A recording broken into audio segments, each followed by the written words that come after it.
Hello friends, welcome to the e learning platform of the achievers choice. मैं आपका दोस्त DL Dhanwal आपका हार्दिक स्वागत करता हूं। आज की वीडियो में हम देखेंगे विस्टास का फोर्थ लेसन द एनिमी, जो कि लिखा किसके द्वारा गया है? पल एफ बक के द्वारा। दोस्तों, ये जो स्टोरी है वो एक बहुत ही इंटरेस्टिंग स्टोरी है, एक जापानीज डॉक्टर की स्टोरी है। और ये स्टोरी कब की है? ये है सेकेंड वर्ल्ड वॉर के टाइम की। सेकेंड वर्ल्ड वॉर 1939 टू 1945 तक चला था, है ना? तो उस ड्यूरेशन में ये स्टोरी लिखी गई है। और इसमें है क्या, एक जापानीज डॉक्टर है जिसके यहाँ पर वर्ल्ड वॉर जब चल रहा था उस टाइम में कोई अमेरिकन सोल्जर जो कि जापानीज सेना के हाथों से भागा हुआ था, वो बह करके उस कोस्ट पे, उस बीच पे आकर के उसकी डॉक्टर के घर के सामने पड़ जाता है। अब जब वो डॉक्टर जाके उसे देखता है तो उसे पता चलता है कि अमेरिकन प्रिजनर ऑफ वॉर है, अमेरिकन सोल्जर है ना? और उसके सामने एक डिलेमा हो जाता है, एक डिलेमा बन जाता है, एक क्या करे और क्या न करे की स्थिति बन जाती है कि क्या इस सोल्जर को ट्रीटमेंट देकर के इसे बचाया जाए या फिर इसे इसी सिचुएशन में, इसी हालात में पुलिस को सौंप दिया जाए या वापिस जो है आर्मी है उसको सौंप दिया जाए। तो हम इस स्टोरी में देखेंगे कि वो डॉक्टर इस स्थिति से कैसे निकलता है और क्या इस समस्या का सॉल्यूशन निकलता है। सबसे पहले देखते हैं introduction of doctor Sadao Hoki. Doctor Sadao Hoki जो कि एक जापानीज डॉक्टर है, इनका इंट्रोडक्शन हम देख लेते हैं। एक जापानीज सर्जन है जिन्होंने मेडिसिन और सर्जरी में बहुत ही अच्छी ट्रेनिंग ले रखी है अमेरिका से। ठीक है। Education studied in America from age 22 to 30, 22 साल से लेकर के 30 साल की उम्र तक इन्होंने अमेरिका में ट्रेनिंग ली। किसमें? मेडिसिन और सर्जरी में। ठीक है, आगे देखिए।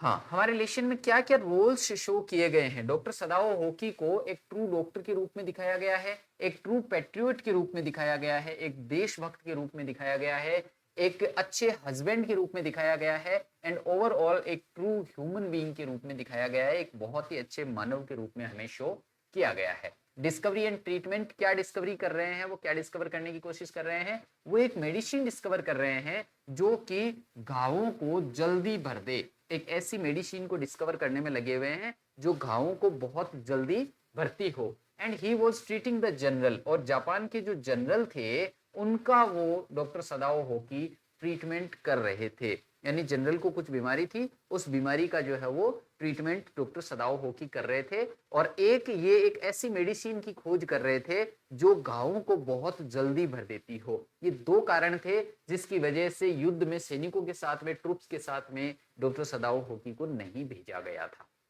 चलिए आगे देखते हैं।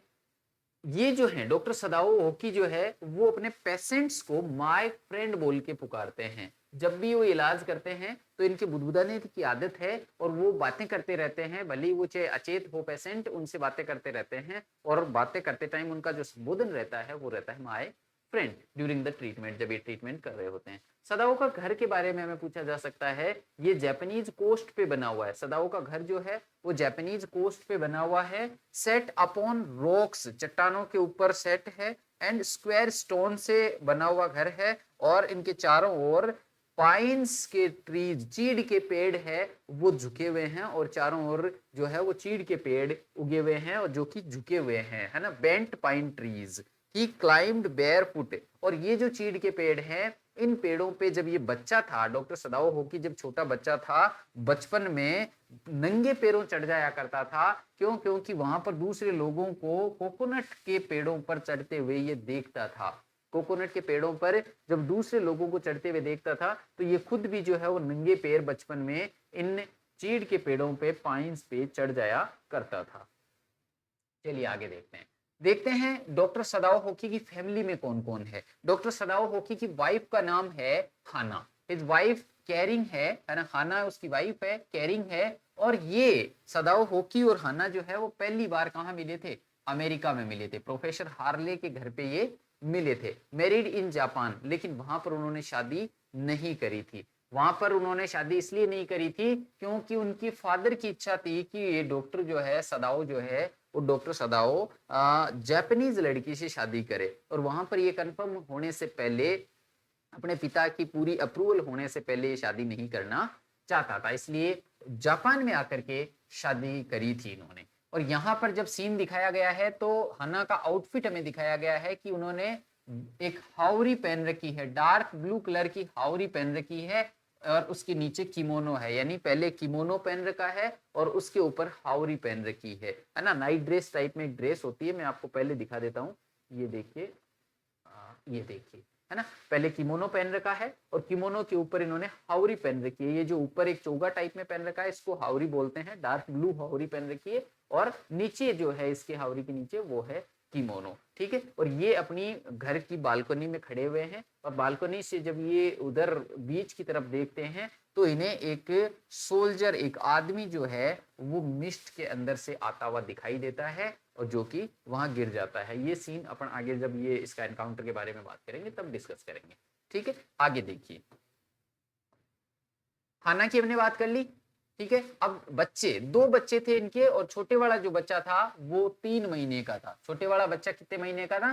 3 महीने का था। और फादर के बारे में यदि बात करें तो फादर जो है डॉक्टर सदाओ के, वो सीरियस नेचर के व्यक्ति थे। इसके साथ में कभी खेलते नहीं थे, कभी भी जोक नहीं करते थे। और सदाओ जो है वो सदाओ अकेला था, यानी इसके कोई सिबलिंग नहीं थे, कोई भी भाई बहन नहीं था। तो सदाओ जो है वो अकेला बेटा था अपने पेरेंट्स से। और उसके फादर जो है उसके साथ में कभी भी खेलते और मजाक वगैरह नहीं करते थे, सीरियस व्यक्ति थे, ठीक है। ये सदाओ की एजुकेशन को लेकर के बड़े चिंतित रहते थे, सदाओ की एजुकेशन को लेकर के बहुत ज्यादा चिंतित रहते थे। इसलिए 22 साल की उम्र में इन्होंने मेडिसिन और सर्जरी में एक ट्रेनिंग करने के लिए, डॉक्टर की पढ़ाई करने के लिए अमेरिका भेज दिया था। और जब तक वो एक्सपायर हुए तब से पहले डॉक्टर सदाओ एक बहुत अच्छे डॉक्टर जो है वो बन चुके थे, यानी उन्होंने अपनी लाइफ में अपने बेटे को एक अच्छे डॉक्टर के रूप में देख लिया था।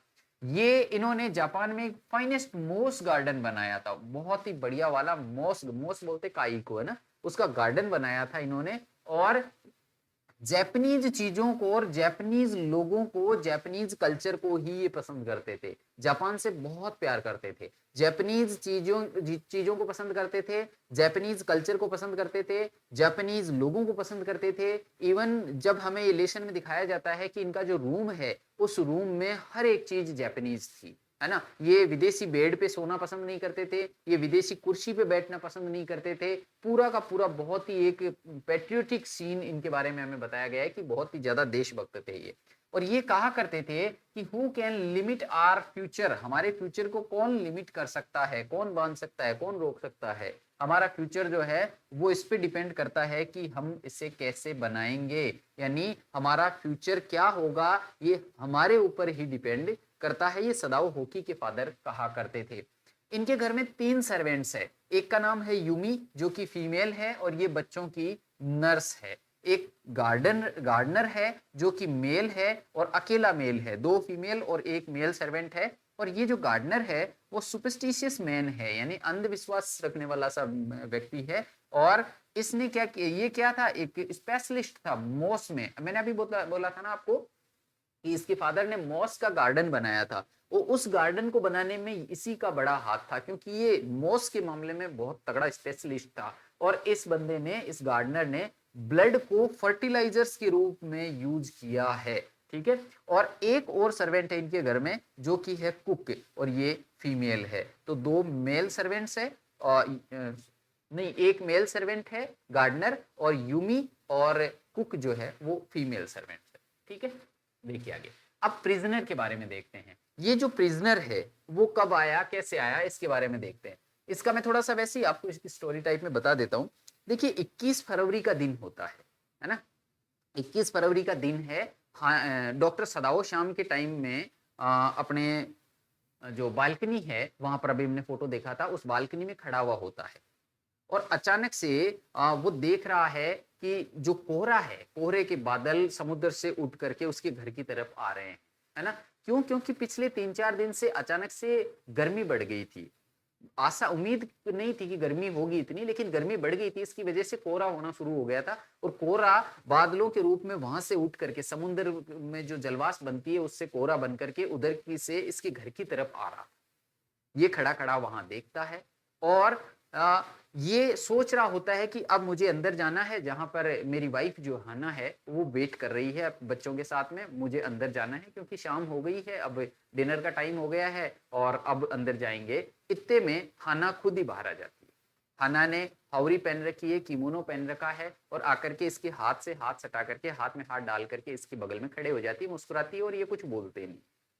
दोनों जो है वो बाहर बीच की तरफ देख रहे होते हैं। इतने में इनको पता लगता है सामने कि अचानक उस कोहरे से कोई आदमी निकला है और वो चलने की कोशिश करता है और उसकी ठोकर लग जाती है, ठोकर लग के वो गिर जाता है, हाथों के बल गिर जाता है, घुटनों के बल गिर जाता है, हाथों और घुटनों के ऊपर थोड़ी दूर वो रेंगता है और फिर मुंह के बल नीचे गिर जाता है। यानी कि वो रेंगता है थोड़ी दूर तो वो पशु की तरह हाथ और घुटनों पे चलता है और फिर वो नीचे गिर जाता है, मुंह के बल गिर जाता है।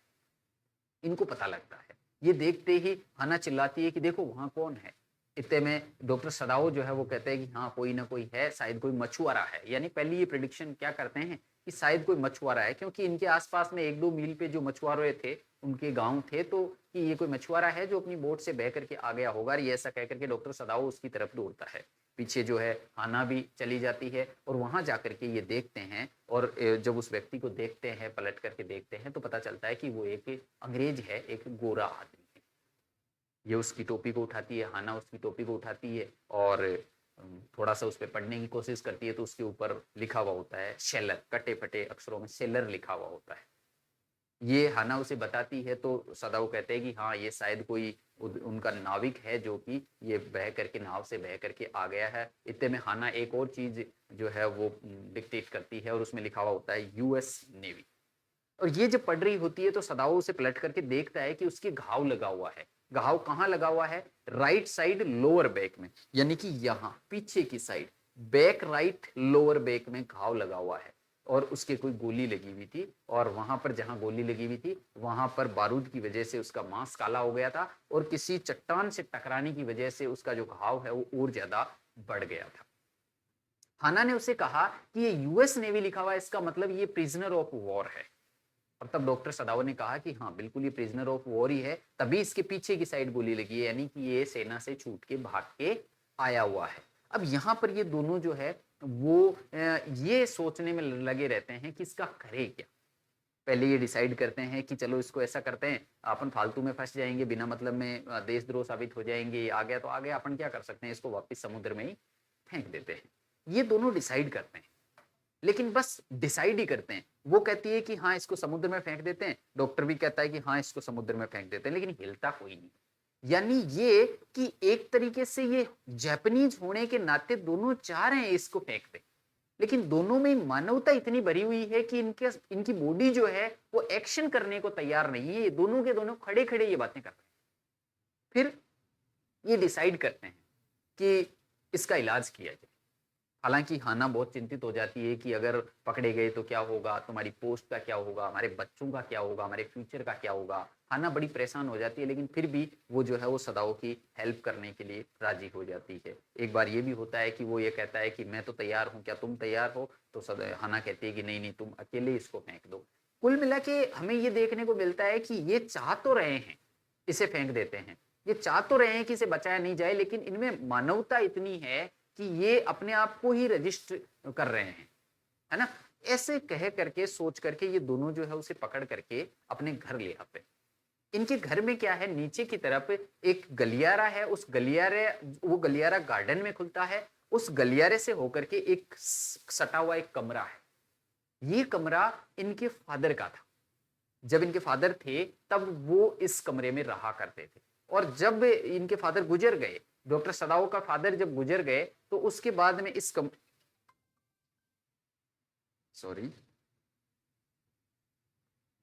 उसके बाद में इस कमरे को किसी ने यूज नहीं किया था। अब इन्होंने क्या किया, इस जो प्रिजनर ऑफ वॉर है, ये जो एनिमी सोल्जर है, इसको लेके आए और उस कमरे में ले आए। वहां पर लाकर के एक मोटी सी चटाई उस कमरे में थी, है ना, मैटिंग लगी हुई थी उस कमरे में, उसके ऊपर ये इसको सुला देते हैं। ठीक है, और ये जो है वो उसका इलाज करने की सोचते हैं। अब डॉक्टर सदाओ कहते हैं कि अगर तुम गर्म पानी ले आओ तो मैं इसको नहला दूंगा, है ना, नहलाने के बाद में इसका इलाज का देखेंगे। खाना मना कर देती कि नहीं, तुम्हें नहीं नहलाना, नौकरों से बोल देंगे, वो कर देंगे, मैं यूमी को बोल देती हूँ। यूमी कौन? इनके बच्चों की नर्स, है ना। तो ये कहता है, हना कहती है कि मैं यूमी को बोल देती हूँ और यूमी जो है वो आकर के इसे नहला दे। ठीक, इतने में हाना बाहर जाती है और यूमी को आवाज लगाती है, यूमी। ये आवाज जो है वो बच्चे सुन लेते हैं, तो बच्चे रोने लग जाते हैं, तो इसको अंदर जाना पड़ता है। फिर ये जाती है, यूमी से छोटे वाले बच्चे को लेती है, उसकी लाड वगैरह करती है, आए मेरे बच्चा, है ना। लाड करने के बाद में यूमी को बोलती है कि मेरे साथ आओ। यूमी कहती है तो ठीक है, मैं इसको सुला देती हूँ। हाँ, तो वो क्या करती है, यूमी जो है वो इसके ऊपर, फर्श के ऊपर इनकी जो सोने की रजाइयाँ हैं बच्चों की, वो रजाइयाँ रखती है और इनके बीच में बच्चे को सुला करके इसके साथ चल देती है। इतने में डॉक्टर सदाओ जो है वो दूसरे सर्वेंट्स को भी बता देता है, यानी कि कुक और गार्डनर को भी बता देता है। इधर से यूमी और हाना जो है वो किचन में जाते हैं। ये दोनों, गार्डनर और कुक, दोनों किचन में बातें कर रहे होते हैं। तो हाना और यूमी जब जाते हैं तो गार्डनर जो है वो हाना को कहते हैं कि देखो मैडम, ऐसा है, साहब को बोल दो कि इन्हें नहीं, इस आदमी को नहीं बचाए, क्योंकि देखो जापानीज बंदूक ने उसे मारा, गोली मारी, जापानीज बंदूक ने उसे गोली मारी, और जापानीज रॉक्स जो है उसने इसे टॉर्चर किया है ना। जापानीज रॉक्स ने इसे टॉर्चर किया है और जापानीज बंदूक ने इसे गोली मारी है। यदि साहब इसको बचाते हैं, यदि साहब इसे बचा लेते हैं, तो ये जो रॉक और ये जो आपकी बंदूक है वो हमसे बदला ले। इस लाइन से हमें ये दिखता है कि ये गार्डनर जो है वो एक सुपरस्टिशियस मैन है, एक अंधविश्वासी व्यक्ति है। ठीक है। बाद में हाना कहती है कि हाँ ठीक है, ठीक है, मैं बोल दूंगी, साहब को बोल दूंगी। हालांकि वो इतना अंधविश्वासी नहीं है, हाना इतनी अंधविश्वासी नहीं है, लेकिन फिर भी डर उसके मन में भी है कि हम क्या करने जा रहे हैं, कहीं हम कोई परेशानी में तो नहीं फंस जाएंगे। ये बात सोच करके यूमी और हाना जो है उस कमरे में जाते हैं। डॉक्टर सदाओ वहां पर नहीं है। डॉक्टर सदाओ पहले नौकरों को बताता है, फिर वो कहीं चला गया है। अब यूमी को जाकर के, वहां जाकर के ये यूमी जो है वो एक टॉवेल और एक लकड़ी की बाल्टी में गर्म पानी डाल करके लाई है, जैसा कि उसे बोला गया था। यूमी और वहां वो पहुंचती है तो हाना यूमी को बोलती है कि यूमी ऐसा करो, इसे नहला दो। यूमी मना कर देती है कि देखो मैडम, मैं तो नहीं नहलाऊं, मैंने कभी गोरे आदमी को नहलाया नहीं है, और ये तो इतना गंदा है, मैं इसे नहीं नहला सकती। हाना को गुस्सा आ जाता है कि मेरी बात कैसे नहीं मानी, और तो वो थोड़े गुस्से में कह देती है कि तुम वो करोगी जो तुम्हारे मास्टर कहेंगे। यूमी जो है वो, उसका गोल चेहरा उस पर साफ साफ दिख रहा है कि ये रजिस्ट कर रही है, साफ साफ रजिस्टेंस दिख रहा है उसकी, और वो मना कर देती है कि देखो मैडम, मैं गरीब हूं और मेरे को इससे कोई लेना देना नहीं है, तुम जानो तुम्हारा काम जाने। इतने में हाना कहती है कि तो फिर प्लीज तुम अपने काम पे चली जाओ, जाओ और अपना काम कर। यूमी वहां से चली जाती। हाना को अब ये इगोइस्टिक लगने लग जाता है कि यार मेरी बात कैसे नहीं मानी, क्या है ये, एक आदमी तो है, ये एक बेचारा आदमी है जो घायल है, क्या हो गया इसमें। और इस ईगो में आकर के वो जो है वो खुद साफ करने लग जाती है, मैं कर देती हूँ, क्या हो गया इसमें। वो खुद जो है उस व्हाइट मैन को साफ करने लग जाती है, और वो साफ करते करते पहले मुंह साफ करती है और फिर धीरे धीरे धीरे धीरे उस पानी से टॉवेल से लेकर के उसको पूरा अपर बॉडी को पूरा जो है साफ कर देती है, लेकिन पलटती नहीं है। फिर उसके दिमाग में आता है कि यार सदाओ कहाँ है, और तो आवाज लगाती है सदाओ, आवाज लगाती है। इतने में डॉक्टर सदाओ जो है वो अंदर आ ही रहा होता है, उसने गेट को जस्ट पकड़ा हुआ ही है, वो अंदर आ ही रहा है, इसी टाइम ये आवाज लगी है। वो अंदर आता है और हाना देखती है कि वो अपने सर्जन्स कोट उसने पहन रखा है, और इमरजेंसी जो बैग होता है डॉक्टर का, इमरजेंसी जो किट होता है वो किट लेकर के आया है। ठीक है। अब इमरजेंसी किट लेकर के आया है, और अब हाना कह रही है कि तुम इसका ऑपरेशन करोगे, तो बोले हाँ इसका ऑपरेशन करना पड़ेगा, अदरवाइज ये मर जाएगा। अभी हाना कह रही है कि तुम इसे क्यों बचाना चाह रहे हो, इसको मरने दो ना, अगर ये बच गया तो। डॉक्टर कहता है अगर ये मर गया तो। यानी एक तरफ से उनको पेट्रियोटिज्म, एक तरफ से उनको देश का और सेना का, पुलिस का डर लग रहा है, दूसरी तरफ से वो ह्यूमैनिटी को भी इतना अपर रख रहे हैं, इतना ऊपर रख रहे हैं कि वो पूछ रहे हैं कि अगर ये मर गया तो। मतलब मैं क्या जवाब दूंगा एज ए डॉक्टर, मैं अपने आप को कैसे बोलूंगा कि मैं इसे बचा ही नहीं पाया या फिर मैंने कोशिश ही नहीं करी। डॉक्टर जो है उसकी सुनते नहीं है, आते हैं अपने बैग को, बैग में से एक स्टेरलाइज्ड एक टॉवल निकालते हैं, उस टॉवल को एक टोकोनोमा एल्को, आपने, अभी मैं दिखाऊंगा आपको, एक फोटो दिखाऊंगा। टोकोनोमा एल्को एक ऐसी जगह होती है कमरे में जहां पर हम फ्लोर पॉट वगैरह रखते हैं, है ना, सजाने की फ्लोर पॉट वगैरह रखते हैं, तो वो टोकोनोमा एल्को होती है। इसके फर्श के ऊपर वो स्टेरलाइज टॉवल को क्या करता है कि वहां पर लगा देता है, और अपने सारे इंस्ट्रूमेंट्स जो है वो निकाल करके उसके ऊपर रख देता है, और हाना को बोलता है कि जाओ टॉवल लेकर के आओ। हाना जाती है और कबर्ड से टॉवल निकालती है। इतने में हाना को याद आता है कि यार ये मेटिंग खराब हो जाएगी, तो ऐसा करती हूँ मैं बाहर कुछ मेटिंग पड़ी है वो ले आती हूँ, इस आदमी को इसके ऊपर, दूसरी मेटिंग के ऊपर सुला देंगे ताकि वो मेटिंग खराब नहीं हो। वो बाहर जाती है। बाहर गार्डनर ने क्या है, जो कच्ची कच्ची कलियां होती है झाड़ियों की, है ना, कच्ची कच्ची डेलिकेट सब्स बोला गया है, डेलिकेट सब्स को बचाने के लिए सर्दी की रात में वो खराब नहीं हो, जले नहीं, डेलिकेट सब्स को सर्दी की रातों से बचाने के लिए कुछ जो मैटिंग है वो उनके ऊपर गार्डनर ने डाल रखी बरामदे में। वहां से वो जा करके कुछ स्ट्रिप्स ले आती है मैटिंग की, और ला करके जब वो देखती है तो ऑलरेडी जो मैटिंग है वो खराब हो चुकी है। अब वो डॉक्टर को कहती है कि ये मीटिंग खराब हो गई।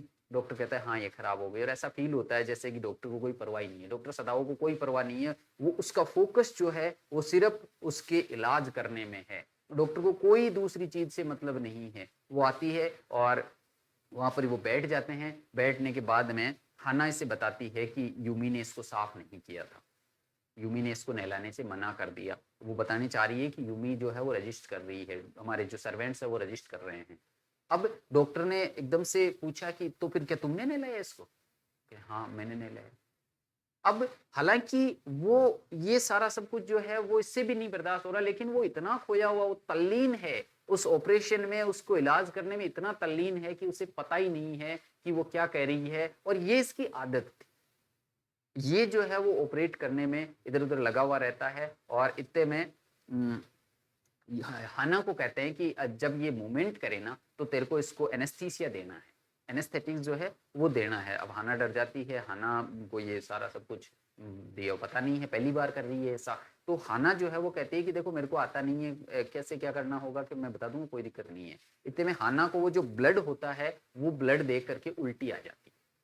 उल्टी करने के लिए वो वोमिटिंग करने के लिए बाहर चली जाती है, और डॉक्टर सदाओ जो कि इतना एक केयरिंग हस्बैंड है, वो इतना ज्यादा उस ट्रीटमेंट में लगा हुआ है कि उसको फर्क ही नहीं पड़ रहा है कि हाना की दिक्कत हो गई है, हाना को प्रॉब्लम हो रही है, हाना को वोमिटिंग हो रही है, वो कुछ सोच ही नहीं पा रहा है, वो सिर्फ उसमें लगा हुआ है और मन मन में सोचता है कि चलो ठीक है उसका पेट खाली हो जाएगा तो सब ठीक हो जाएगा। हाना फिर जो है वो वोमिट करके वापस आती है। जब वो वोमिट कर रही होती है तो इसको थोड़ा सी झुंझलाहट जरूर आती है। इस अपने चाकू के नीचे जो मरे टाइप में एक आदमी पड़ा हुआ था, यानी कि वो सोल्जर, उस पर एक बार गुस्सा जरूर आता है कि यार इसकी वजह से मैं, फिर वो अपने आप से क्वेश्चन करता है कि यार मैं इसे क्यों बचा रहा हूँ, मैं इसका इलाज क्यों किए जा रहा हूँ। और इतने में हाना जो है वो वापस आ जाती है, और ये जो है मिलके इसका ऑपरेशन होता है। ऑपरेशन सक्सेसफुल भी रहता है, और इसकी किडनी के पास में वो देखता है कि इसकी किडनी के पास में जो है वो गोली है। वो हाना से बोलता है कि अगर रोग की वजह से ये घाव ज्यादा गहरा नहीं हुआ होगा तो मैं भी इसकी गोली जो है वो निकाल दूंगा। क्यों? क्योंकि इसको ये डॉक्टर जो है, ये डॉक्टर इतना ज्यादा ट्रेंड डॉक्टर है कि इसको हर चीज का बहुत अच्छे से नॉलेज है। इनके एनाटॉमी के एक प्रोफेसर हुआ करते थे जब वे अमेरिका में पढ़ते थे, तो वो एनाटॉमी के प्रोफेसर कहा करते थे कि ignorance of the human body is a surgeon's cardinal sin, यानी कि ह्यूमन बॉडी की इग्नोरेंस जो है वो एक सर्जन का बहुत बड़ा पाप होता है, इग्नोरेंस नहीं करनी चाहिए उसमें। दूसरी बात वो कई बार कह चुके थे और कई बार कहते थे ये कि जब आप सर्जरी कर रहे हो तो आपको सर्जरी करने वाले व्यक्ति की बॉडी के बारे में ऐसा नॉलेज होना चाहिए जैसे वो बॉडी आपकी बनाई हुई है। यदि आपको ऐसा नॉलेज नहीं है और आप सर्जरी कर रहे हो तो आप सर्जरी नहीं, उसका मर्डर कर रहे हो।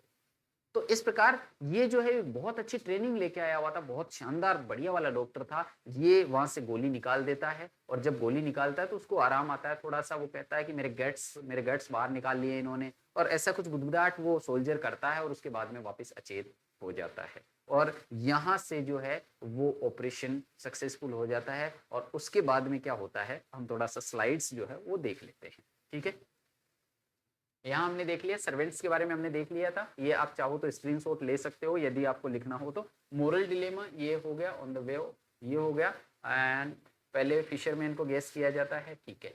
उसके बाद में इंटरनल कॉन्फ्लिक्ट क्या थी, सदाओं के मन में क्या चल रहा था, ड्यूटी टू ह्यूमैनिटी और पेट्रियोटिज्म के बीच में वो फंसा हुआ था, है ना, कि मैं ह्यूमैनिटी के प्रति ड्यूटी को निभाऊं यानी कि इसका इलाज करूं, या फिर पेट्रियोटिज्म को निभाऊं कि एक अमेरिकी आर्मी के पर्सन के रूप में, एक अमेरिकी आर्मी के सोल्जर के रूप में, एक देशभक्त के होने के नाते मैं जो है वो इस बंदे को पुलिस को सौंप दूं।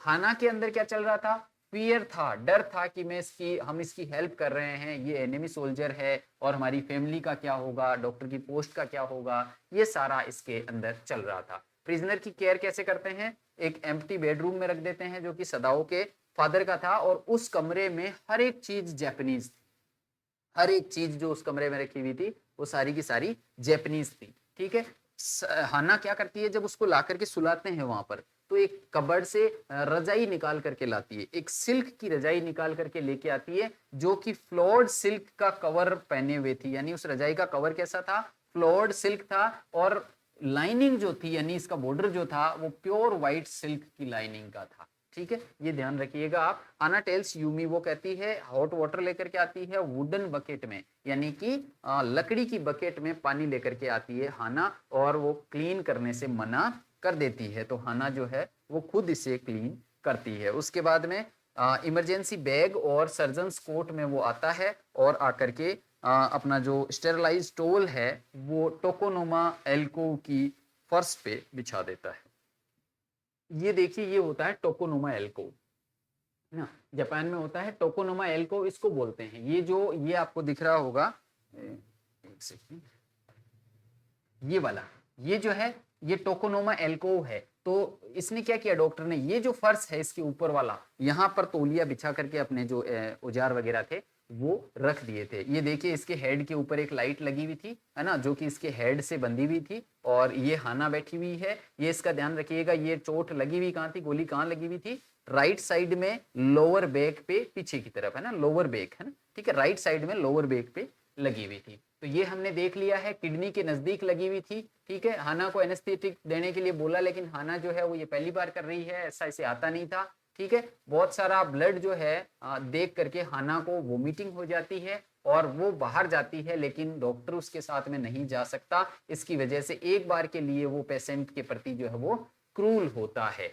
उसके बाद में वो बुलेट निकाल देता है और एक सक्सेसफुल ऑपरेशन जो है वो करता है, प्राइवेट करता है। उसके बाद में कुछ दिनों तक जो है वो ये डिलेमा में होते हुए भी कि मैं करूं क्या करूं क्या करूं, इसके बावजूद भी वो प्राइवेट केयर देता है उस सोल्जर को। The couple keeps the soldier hidden from the authorities, और अपने घर में उस कमरे में उस सोल्जर को छिपाए हुए रखते हैं। They treat him in secret, soon the soldier begin to recover, और जल्दी ही जो सोल्जर है वो रिकवर करना शुरू कर देता है।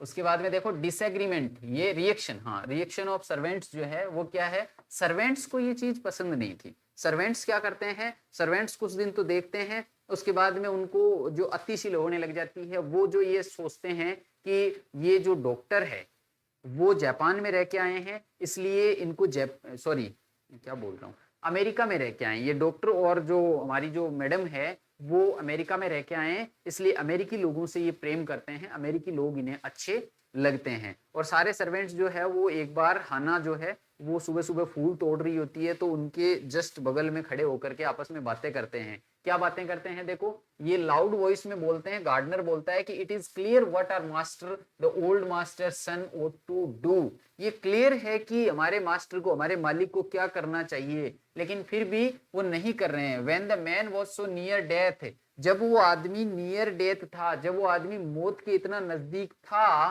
तो क्यों उसे बचाया, क्यों उसका खून बहने नहीं दिया गया, क्यों उसे बचाया, है ना। सो सुपरस्टिशियस, वो बहुत ही सुपरस्टिशियस है। वो ये कहता है कि ये जो जापानीज गन है, जापानीज रॉक्स जो है वो फिर हमसे बदला लेगी यदि इसको बचा लिया गया तो, क्योंकि ये सब इसे घायल करना चाह रहे हैं। कुक कहता है, सॉरी कुक कहती है कि that young master is so proud of his skill to save life, और कुक कहती है कि ये जो यंग मास्टर हमारा जो मालिक है इसको बहुत ज्यादा घमंड है अपने इस चीज पे कि ये किसी की भी लाइफ बचा सकता है, बहुत ज्यादा घमंड है। ये पूरी लाउड स्पीकर में क्या लाउड वॉइस में बोल रहे हैं। Yumi, it is the children of whom we must think, Yumi जो है वो बड़ी दयालुता से बोलती है कि देखो जी हमें तो बच्चों के बारे में सोचना चाहिए, यदि इनके फादर जो है what will be their fate, उनका फेट क्या होगा, उनका भविष्य क्या होगा। If their father is condemned as a traitor, यदि उनके फादर को एक देशद्रोही के रूप में कंडेम कर दिया गया तो उनके बच्चों का क्या होगा, मुझे तो बच्चों की चिंता लगी हुई है। ऑन द 7th डे, और 7 दिन बाद में इनके घर पे 2 इंसिडेंट होती है, और वो 2 इंसिडेंट क्या होती है, एक तो ये कि ये नौकर जो है वो घर छोड़ करके चले जाते हैं। सुबह सुबह ये नौकर जो है वो सारा अपना सामान वगैरह पैक करके हाना के पास में आते हैं और बोलते हैं कि मैडम हम तो जा रहे हैं। हाना इनका हिसाब किताब कर देती है और यूमी जो है वो जाते टाइम बोलती है कि मैडम मैं अपने घर पे ही मिलूंगी, आपको पता है मेरा घर कहाँ है, यदि बच्चे मुझे याद करे तो मुझे बुला लेना। आना बोलती है थैंक यू, स्माइल करती है, थैंक यू बोलती है और मन ही मन सोचती है कि नहीं तेरे को तो नहीं बुलाऊंगी मैं वापस, है ना। सर्वेंट्स लेफ्ट होम, सर्वेंट्स जो है वो घर छोड़ देते हैं और दोपहर बाद में क्या होता है, एक ऑफिशियल आदमी यानी एक आर्मी का एक सोल्जर आता है डॉक्टर सदाओ को बुलाने के लिए। ये चीज हाना को बहुत ज्यादा डरा देती है। वो जब आता है घर पे तो हाना को ऐसा लगता है कि ये नौकरों ने जाकर के सब कुछ आर्मी वालों को बता दिया है और ये डॉक्टर सदाओ को अरेस्ट करने के लिए आया है। हाना बहुत डर जाती है और जब ये मैसेंजर आता है ऑफिशियल यूनिफॉर्म में, जब मैसेंजर आता है तो पूछा जाता है उसे कि क्यों आए हैं आप, तो वो आकर के कहता है कि भाई जनरल जो है, जनरल ने डॉक्टर सदाओ को बुलाया है। तो हाना के मुंह से निकल जाता है बस यही बात थी क्या, एकदम से निकल जाता है। डॉक्टर सदाओ से चुप करते हैं और वो सोल्जर जो है वो चिल्लाता है कि यही बात, ये काफी नहीं है कि जनरल की तबीयत खराब हो गई है, अचानक डॉक्टर को बुलाना पड़ रहा है। तो हाना को वो बोलता है कि ठीक है ये हो जाता है। उसके बाद में हाना जो है वो डॉक्टर सदाओ को बोलती है कि मुझे तो लगा था कि तुम्हें अरेस्ट करने के लिए आए हैं।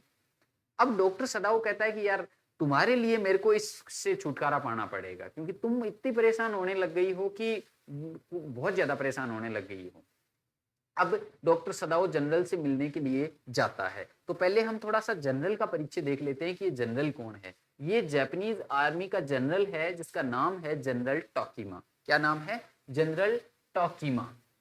ये बंदा अपनी वाइफ को बीट करता है ना। ये बंदा अपनी वाइफ जो है उसको बहुत ही निर्दयता से पीटता है। और ये बात जब वो ऑपरेशन चल रहा था तो ऑपरेशन चलते टाइम हाना को यहाँ पर कान के पास में एक चोट का निशान उस सोल्जर के दिखाई देता है। तब हाना भी सोचती है कि यार जो मैंने बचपन में कहानियां सुनी थी कैदियों को पीटने की, कैदियों को जो यातनाएं दी जाती है, वो जो मैंने कहानियां सुनी थी वो वास्तव में सही है, इसको भी बहुत पीटा गया होगा। और तब उसे जनरल टोकीमा की याद आती है कि जनरल टोकीमा जो कि अपनी वाइफ को इतनी निर्दयता से पीटता है, वैसे लोग इन जैसों पे तो क्या ही दया करते होंगे, है ना। और फिर वो सोचती है कि देखो वो इतनी निर्दयता से अपनी वाइफ को पीटता है लेकिन कोई भी उसके बारे में बात नहीं करता। क्यों? क्योंकि मंचूरिया का युद्ध उसने जीता था, है ना।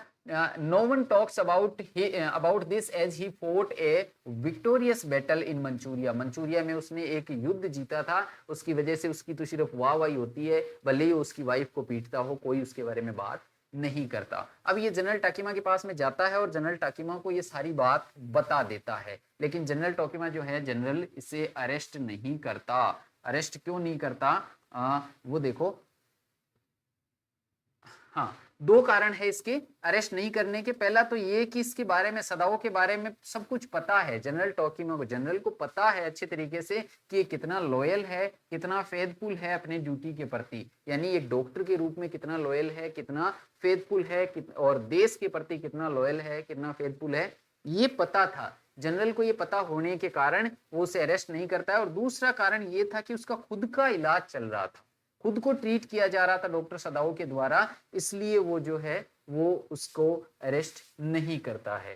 Promise to send two private assassins, और जब ये बात बताता है कि सर ऐसा ऐसा ऐसा ऐसा हुआ था, है ना, तो जनरल टाकीमा और डॉक्टर के बीच में बात होती है। तो जनरल और ये दोनों बात कर रहे होते हैं, तो जनरल इसे पूछता है कि एक बात बताओ, आज मुझे जो अटैक आया है क्या वैसा अटैक और आ गया तो मैं सर्वाइव कर जाऊंगा? तो डॉक्टर कहते हैं कि देखो जी, एक अटैक और आ सकता है, यदि एक के बाद में और आ गया तो फिर कुछ नहीं होगा आपका, है ना, नो मोर हो जाओगे, ठीक है। तो जनरल कहता है कि भाई अगर इतना रिस्क तो नहीं ले सकता मैं, फिर तो मैं प्रॉमिस करता हूं कि तुझे कुछ नहीं होने दूंगा, क्योंकि मान ले इसकी वजह से तुम्हें डेथ हो गई, है ना, तुम्हें डॉक्टर, तुम्हें डेथ सेंटेंस कर दी जाती है, तुम्हें मौत की सजा सुना दी जाती है, और फिर मेरा ऑपरेशन करना पड़ गया तो डॉक्टर सदाओ कहते हैं कि तो बहुत सारे डॉक्टर है जापान में। तो अरे नहीं, उनसे थोड़ी करवाना है, वो तो सारे के सारे जर्मनी में ट्रेनिंग लिए हुए हैं। जर्मनी में ट्रेनिंग लिए हुए मतलब कि उनके अंदर रूडलेसनेस है, तुम्हारे जैसा वो नहीं है, मतलब तुम्हारे जैसी एक मोरलिटी नहीं है, है ना, तुम्हारे जैसा वो एक अच्छे इंटेंशन नहीं है उनके अंदर, वो तो रूथलेस है। वो उन्होंने तो अगर मान लो मेरा ऑपरेशन कर भी दिया और मैं मर भी गया तो भी वो कहेंगे कि ऑपरेशन सक्सेसफुल है जी, जनरल मर गया, हम क्या करें, है ना।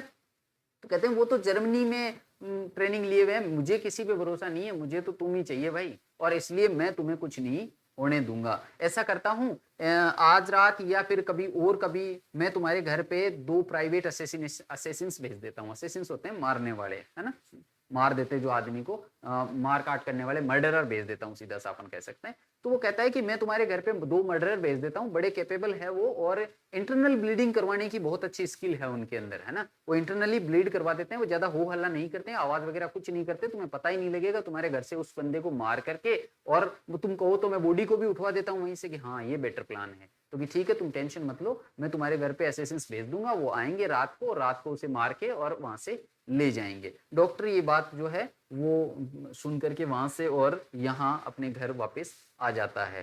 3 रात तक ये वेट करता है। जनरल क्या करता है, जनरल तो ये बात कह देता है और भूल जाता है, क्योंकि उसके तो खुद के फिजिकली वो इतना ज्यादा सफर कर रहा है, और दूसरा वॉर चल रहा है तो उसके प्रेशर, और इतने प्रेशर की वजह से वो तो भूल जाता है। ये आ जाता है और सो जाता है, इसको नींद आती नहीं है रात को, इसमें फिर कान बजने लग जाते हैं, क्योंकि अपने भी होता है ना, सबकॉन्शियस माइंड काम करता रहता है फिर कि आज ऐसा होगा, तो फिर वो वैसी आवाजें आने लग जाती है ना। इसको आवाज आ रही है कि कोई आदमी जो है वो पत्थर को इधर रख रहा है ना, कोई आदमी जो है आ रहा है तो वो टहनियों को तोड़ते हुए आ रहा है, कोई आदमी के वजन लेकर के जा रहा है, ऐसी ऐसी आवाजें इसको अपने आप ही जो है वो प्रोड्यूस होने लग जाती है। इसको श्योर हो जाता है कि भाई उसको मार दिया गया। सुबह उठता है, बहाना लेकर के सबसे पहले उसके कमरे में जाता है, वहां जाकर के देखता है कि वो तो सो रहा है आराम से, मस्ती से, एकदम बढ़िया स्वस्थ। वापस आता है और हाना को कहता है कि वो सो रहा है आराम से। दूसरी नाइट फिर वेट करता है, एक आंधी चलने लग गई है, दूसरी नाइट में आंधी चल रही है ना, तो उस आंधी में जो है वो आवाजें और तेज हो रही है, और डॉक्टर जो है वो वेट करता है कि ये भाई उसको ले जाते, आज तो के पक्का उसे ले ही जाएंगे। लेकिन दूसरी रात भी कुछ नहीं होता, और तीसरी रात वो आंधी जो है वो बारिश में बदल जाती है। ठीक है, वो बारिश में बदल जाती है, तो बारिश में एक बार के लिए पता नहीं कोई कई की आवाज आती है, एक बहुत तेज आवाज आती है, जिससे डॉक्टर जो है वो उठ जाता है, और हाना भी उठ जाती है, और हाना की आवाज से बच्चे भी जग जाते हैं, रोने लग जाते हैं। हाना जाने की कोशिश करती है कि मैं जाकर के देख के आती हूँ, डॉक्टर हाथ पकड़ के कि नहीं कहीं नहीं जाना तुम्हें। वो बोलती है कि तुम्हें हो क्या गया है, क्या हो गया, 2-3 दिन हो गए तुम्हें, कि नहीं कुछ जाना नहीं जाना नहीं, ऐसे करके वापिस वो सो जाते हैं। और तीसरे दिन भी वो वापिस जाकर के देखता है तो वो सोल्जर वहीं पे है ना।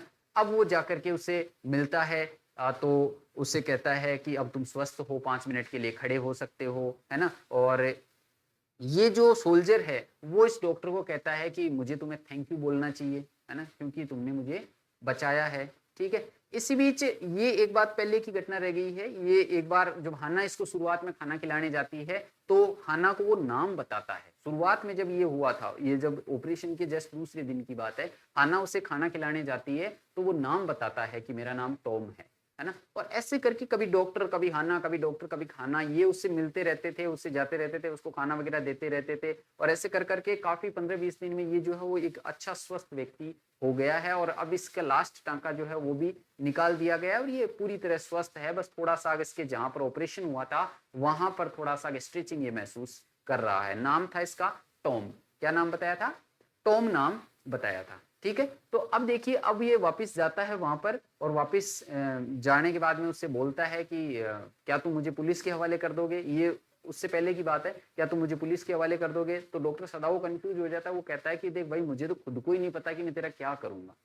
लास्ट में अब ये टाइम आ गया है जब 3 रात उसने वेट भी कर लिया है, जनरल ने कुछ करवाया भी नहीं है, कुछ हुआ भी नहीं है। अब सदाओ खुद ये कंफर्म कर चुका है, डिटरमाइन कर चुका है कि कैसे भी हो मुझे इससे पीछा छुड़वाना है ना। वो उसके रूम में जाता है, उसको अच्छे से चेकअप करता है, और चेकअप करने में क्या करता है, उसकी हार्ट रेट चेक करता है, पल्स चेक करता है, उसका टेम्परेचर चेक करता है, उस घाव की सिचुएशन को देखता है कि तू ठीक हुआ कि नहीं हुआ, ये सारा चेक करके, और उसको अपना प्लान बताता है कि आज जो है वो तुम्हें यहाँ से निकलना होगा। और वहां वो सुबह सुबह चेकिंग करके वापस आ जाता है, और पूरे दिन में उसके प्लान को एग्जीक्यूट करने में लगा हुआ रहता है। क्या क्या प्लान करता है, वो बोट लाता है, बाजार से कुछ बोटल्ड वाटर लेके आता है, कुछ फूड पैकेट लेके आता है, 2 रजाइयां लेकर के आता है, और ये सारी चीजें एक बोट में रख करके उस बोट को पोस्ट से बांध देता है, क्योंकि जो ज्वार की जो सिचुएशन थी वो ऊंची थी, इसलिए उसको बोट को वहां बांध देता है, और फिर लास्ट में शाम को जो है वो उस जो सोल्जर था उसके रूम में जाता है। तो पहले अपन स्लाइड पे देख लेते हैं कि क्या क्या हुआ था। प्लान क्या करता है, देखो प्लान क्या करता है। अर्लियर ही टायर्ड, एक सेकेंड, अर्लियर ही tried to write a letter to the police, है ना, वो पुलिस को लेटर लिखने की कोशिश करता है। शुरुआत में वो कोशिश करता है और इतना ही लिखता है कि 21 फरवरी को मेरे घर के सामने जो है वो एक सैनिक आया था, और इतना लिख करके वो बंद कर देता है, और बंद करके इसको वापस जो है वो एक सीक्रेट ड्रॉअर में डाल देता है। Finally told general he promised but forgot, so finally himself arrange a boat with extra food, bottled water, clothing, 2 quilts। और वो क्या करता है, जब जनरल अपना प्रोमिस भूल जाता है तो वो खुद अरेंजमेंट करता है एक बोट का, और ये सारी चीजें जो है उनका अरेंजमेंट करता है। He checked his temperature, state of wound, heart and pulse, उसकी पल्स, स्टेट ऑफ वाउंड को चेक करता है, ये सारे टेम्परेचर वगैरह चेक करता है। At night covers his golden hairs, उसके जो गोल्डन पीले जो हेयर थे उन हेयर को वो क्लॉथ से, एक ब्लैक क्लॉथ से कवर कर देता है, और उसे क्या पहना देता है, जैपनीज कपड़े पहना देता है। और अपनी टॉर्च, हालांकि वो झिझकता है थोड़ा सा कि यार मैं मेरी टॉर्च दूंगा, कहीं पकड़ा गया तो मैं पकड़ा जाऊंगा, है ना, टॉर्च पहचान ली जाएगी, लेकिन फिर वो उसे दे देता है और उसे कहता है कि वो सामने जो आइलैंड दिख रहा है उस आइलैंड पे चले जाओ, और वहां पर ही तुम्हें अभी रहना है, और कोई कोरियन फिशिंग बोट यदि वहां से गुजरती हो तो उसमें बैठ करके चले जाना। He hesitates giving his torch, वो हेजिटेट करता है अपनी टॉर्च देने के लिए। As it can be recognised, जैसे कि वो रिकॉग्नाइज करी जा सकती है, and can be the reason of the soldier's rearrest if it was seen in the darkness, क्योंकि अगर उसे टॉर्च दे दी जाएगी और वो डार्कनेस में उस टॉर्च को जला देगा और किसी ने देख लिया तो वापस उसे अरेस्ट कर लिया जा सकता है, इसलिए थोड़ा सा हेजिटेट वो करता है। ये फोटो आप देख सकते हैं। अब उसे इंस्ट्रक्शन दिए गए थे, क्या इंस्ट्रक्शन दिए गए थे कि नियर बाय डेजिटेड आइलैंड, जो सामने जो आइलैंड है उस आइलैंड पे चले जाओ। वो आइलैंड जो है उसको फोर्टिफाइड नहीं किया गया है, यानी उस पर कोई भी सेना वगैरह नहीं आती जाती है, कोई आता जाता नहीं है, खाली रहता है। कारण क्या है, स्टॉर्म्स के डेज में वो आइलैंड डूब जाता है, और अभी स्टॉर्म्स का मौसम है नहीं, स्टॉर्म का मौसम नहीं होने की वजह से वो आइलैंड दिख रहा है। तो तुम जो है उसके ऊपर चला जाओ, उसके ऊपर चले जाओ, और कोरियन फिशिंग बोट का वेट करो वहां पर। वहां से यदि कोई कोरियन फिशिंग बोट गुजरे तो उसको रुकवाना और उसमें बैठ करके निकल जाना। Catch and eat fish row as fire can be seen, और तुम्हें क्या करना है, रो फिश खानी है ना, क्योंकि आग जो है वो देखी जा सकती है। आग यदि तूने जलाई वहां पर मछलियों को पकाने के लिए, तो वहां पर लोग जो है, लोगों को वो आग दिख जाएगी और किसी को शक हो जाएगा कि उस आइलैंड पे कौन है जो आग जला रहा है, और तुम पकड़े जाओगे। इसलिए मछली पकड़ के कच्ची ही तुम्हें खानी पड़ेगी। और क्या करना है, तुम्हें फ्लैश करना है जब सन जो है वो होराइजन पे हो। होराइजन का मतलब जहां पर हमें ये जमीन और आकाश मिलती हुई दिखाई दे, तो उस टाइम जब सन होराइजन पे डूब रहा हो तो तुम्हें क्या करना है, तुम्हें इस टॉर्च से फ्लैश करना है। कितने फ्लैश करने हैं, 1 फ्लैश करना है। यदि एवरीथिंग ओके, सब कुछ यदि ठीक है, तो सिर्फ उस टाइम वहीं से सूरज दिखेगा और वहीं से तुम फ्लैश करोगे, सिर्फ मैं देखूंगा। और उस टाइम इतना लाइटिंग रहती है कि इस टॉर्च की लाइट को कोई ज्यादा माइंड नहीं करेगा। तो तुम क्या करो, उस टाइम में मुझे एक फ्लैश कर देना। एक फ्लैश का मतलब ये हुआ कि सब कुछ ठीक है और तुम वहां पर हो। और यदि तुम्हारे पास में खाना खत्म हो जाता है तो तुम कितने फ्लैश करोगे, 2 फ्लैश करोगे। और ये बात उसे बता देते हैं और सारे इंस्ट्रक्शन उसे दे देते हैं डॉक्टर सदाओ, और दे करके उसे भेज देते हैं। The soldier nervously agrees to the plan and begins the journey. ये जो सोल्जर है वो थोड़ा सा नर्वस तो होता है, लेकिन एग्री कर जाता है कि चलिए ठीक है मैं कर लूंगा, और अपनी जर्नी जो है वो बिगिन करता है और वहां से निकल जाता है। The servant return and the servants return and Yumi cleans the room burning sulphur. और जब ये चला जाता है सर्वेंट, जब ये चला जाता है सोल्जर, तो सर्वेंट्स भी वापस आ जाते हैं और यूमी जो है उस रूम को भी साफ कर देती है सल्फर को जला करके, ताकि कि उस व्हाइट मैन की जो गंध है वो बाहर निकल जाए। और ये सारा हो जाता है। इसी बीच में क्या होता है, जनरल को ऑपरेशन की जरूरत पड़ जाती है। तो जनरल जो है उसका ऑपरेशन परफॉर्म होता है, डॉक्टर सदाऊ के द्वारा ऑपरेशन करता है। और उसके बाद में वापस आज जब ये इसको यहाँ से रवाना कर दिया है, उसके बाद में दूसरे दिन जनरल से वो मिलने के लिए जाता है। यहाँ आप फोटो देख सकते हो, ये जो बंदा है वो टॉर्च से फ्लैश कर रहा है, 2 क्विल्ट्स यहाँ पे रखी हुई है, बोटल्ड वाटर एंड पैकेज्ड फूड जो है वो इस बोट में रखा हुआ है। ये आपको याद रखना है। वापिस अब जनरल से मिलने के लिए जाता है तो क्या होता है, देखिए वो ये जनरल से मिलने के लिए जाता है तो इसका क्या ऑपरेशन हुआ है, और Sadao visit him after 7 days, operation के 7 दिन बाद में सदाओ उसके पास में विजिट करता है and told that soldier had escaped, और अब इस जनरल को बताता है कि वो जो सोल्जर जिसके बारे में हम बातें कर रहे थे वो बच के जा चुका है। He excuses that he forgot due to his own suffering and his duties। अब जनरल कहता है कि अरे यार तुम्हें तो पता है ना कि मैं खुद सफर कर रहा हूँ अभी, मैं सिर्फ मेरे अलावा किसी की नहीं सोच रहा, और ये वॉर की दिक्कतें और इतनी सारी सब कुछ परेशानियां होने की वजह से मैं तो भूल गया, तुम्हारी बात ही भूल गया। चलो कोई बात नहीं, वो चला गया तो, और ये कि general tries to take Sadao in his favour. अब ये जनरल थोड़ा सा घबरा जाता है कि यार अगर ये बात कहीं लीक हुई और ये पता चला कि एक प्रिजनर ऑफ वॉर जो है वो डॉक्टर सदाओ के यहाँ रुका था और जनरल को इस बात का पता था और इन दोनों ने मिलकर के इसको भगा दिया, तो सदाओ तो गया लेकिन मैं भी जाऊंगा। अब जनरल को जो है वो ये डर लगने लग जाता है, तो वो कहता है कि यार देख तू तो समझता है ना भाई, और तुम्हें तो पता है यदि कोई मैटर बढ़ता है तो तुम जो है वो संभाल लेना। अब डॉक्टर सदाओ को पता है कि हाँ जनरल मेरी मुट्ठी में है, जनरल कुछ नहीं कर सकता, जनरल कुछ भी नहीं करेगा क्योंकि general is in his palm. ठीक है, generals attitude make him feel protected, he thinks that the general is in the palm of his hands, कि मेरी मुट्ठी में है अब जनरल, है ना, अब कुछ नहीं हो सकता, वो प्रोटेक्टिव फील करता है। और इसके बदले वो जो है वो जनरल कहता है कि यार एक काम करूं, तुम्हें रिवॉर्ड दिलवाऊंगा मैं, है ना, क्योंकि उसे अपने फेवर में लेना है तो कहते हैं तुम्हें रिवॉर्ड दिलवाऊंगा। लेकिन उसे ट्रू रिवॉर्ड मिलता है उसी दिन शाम को। क्या ट्रू रिवॉर्ड मिलता है? General feels relax, tell Sadao you will be rewarded. अब उसे ट्रू रिवॉर्ड क्या है? ट्रू रिवॉर्ड ये है कि उस दिन शाम को जब होराइजन पे सन होता है तो कोई भी फ्लैश दिखाई नहीं देती है, ये उसका ट्रू रिवॉर्ड है। ट्रू रिवॉर्ड कैसे? क्योंकि जो सोल्जर था वो बिना कोई ट्रेस पीछे छोड़े, बिना कोई निशान पीछे छोड़े वहां से जा चुका था, यानी इसका बचाया हुआ वो आदमी आराम से सेफली अपने देश की ओर जा चुका था। ये इसका एक ट्रू रिवॉर्ड था। सदाओज डिलेमा एंडेड, अब उसका डिलेमा खत्म हो चुका था, अब उसकी जो सारी परेशानियां वो खत्म हो चुकी थी। Everything was alright for everyone now, और हर व्यक्ति के लिए अब सारी की सारी चीजें एकदम प्रॉपर थी, कोई दिक्कत नहीं थी, सब कुछ ठीक हो चुका था। इसमें शायद 2-3 जानकारियां रह गई है। एक तो ये कि जब वो गार्डनर और जो कुक बातें कर रहे थे, गार्डनर और वो जो कुक बातें कर रहे थे, तो वहां पर उस टाइम पे ये जो कुक है वो एक मुर्गे की गर्दन तोड़ते हैं, और मुर्गे की गर्दन तोड़ करके उसका जो ब्लड है वो विस्टारिया वाइन के अंदर बहाते हैं। ध्यान रखना, पूछा जा सकता है क्योंकि इससे वन लाइनर पूछा जाएगा, तो ये पूछा जा सकता है कि उस टाइम वो कौन सी वाइन में जो है वो ब्लड जो है वो डालते हैं, तो वो ब्लड जो है वो विस्टारिया वाइन में जाता है, वहां एक चीज। और दूसरा ये कि हाना जब इसको पहली बार खाना खिलाने जाती है ना, पहली बार खाना खिलाने जाती है तो पर्सोलेन स्पून से वो खाना खिलाती है। चीनी मिट्टी की जो चम्मच होती है उसको खुद अपने हाथ से पोर्सिलेन जो चीनी मिट्टी की चम्मच होती है उस चम्मच से वो खाना खिलाती है उसको। ये भी आप थोड़ा माइंड में रख लीजिएगा।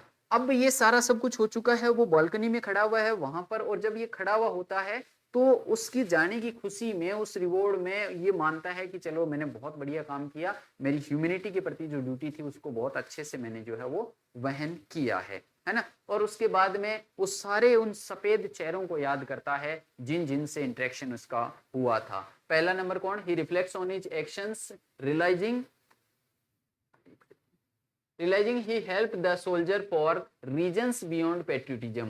ये जो है वो पेट्रियोटिज्म से ऊपर बढ़ करके मानवता के लिए इसने उसका इलाज किया और उसकी हेल्प करी। हालांकि पूरे लेशन में हमें एक चीज देखने को मिलती है कि ना तो हाना उसको बचाना चाह रही है और ना ही डॉक्टर बचाना चाह रहा है ना। बचाना ये दोनों ही नहीं चाह रहे हैं, लेकिन मानवता इतनी ज्यादा सर्वोपरि है इनके लिए कि वो इसको मारते भी नहीं है। ये बात जनरल से जब बात कर रहे होते हैं तब भी होती है, और ये जब हमने बात करी थी कि वो जर्मन ट्रेनिंग की बात हुई थी तब भी कहते हैं कि जर्मनी में ट्रेनिंग लिए हुए जो डॉक्टर है वो र्यूदलेस होते हैं, वो क्रूल होते हैं, वो निर्दयी होते हैं, और अमेरिका में जो डॉक्टर ट्रेनिंग लेते हैं वो सेंटिमेंटल होते हैं, वो भावुक होते हैं, है ना। और ये बात भी करते हैं कि तुम यार ऐसा क्यों नहीं कर सकते थे कि भाई उसको जो है वो उसी टाइम मार देते। क्या जर्मन रूथलेसनेस और अमेरिका के जो सेंटिमेंट्स, अमेरिकन सेंटिमेंट्स है, उनको एक साथ नहीं किया जा सकता, उसी टाइम मार देता? तो सदाओ मना कर देता है कि नहीं। और फिर जनरल कहता है कि मेरे को भरोसा हो गया कि तुम मेरे साथ गलत नहीं कर सकता, तुम जो है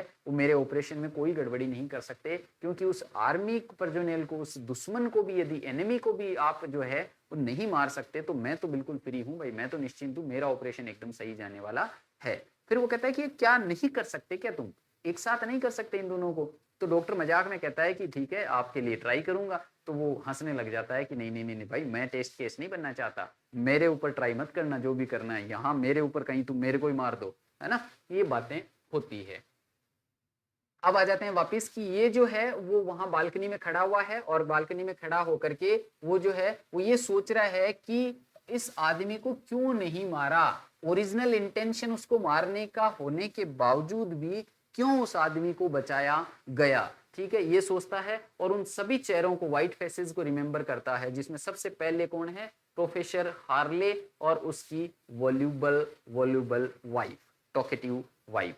प्रोफेसर हार्ले कौन थे? प्रोफेसर हार्ले जो है वो इनके अमेरिका में एक प्रोफेसर थे जिनके घर में पहली बार खाना मिली थी। ये क्या है, डॉक्टर सदाओ को उसके घर पे जाना पसंद नहीं था, क्योंकि एक तो उसकी वाइफ जो है वो बहुत टॉकेटिव थी, दूसरा इनके घर का खाना अच्छा नहीं था, और तीसरा इनके जो कमरे हैं वो छोटे छोटे थे, इसलिए वो कम ही जाता था। लेकिन एक रात ये गया, और एक रात जब ये गया तो इसने देखा कि इनकी एक नई स्टूडेंट आई हुई है, और स्टूडेंट को देखते ही ये तो फ्लैट हो गया।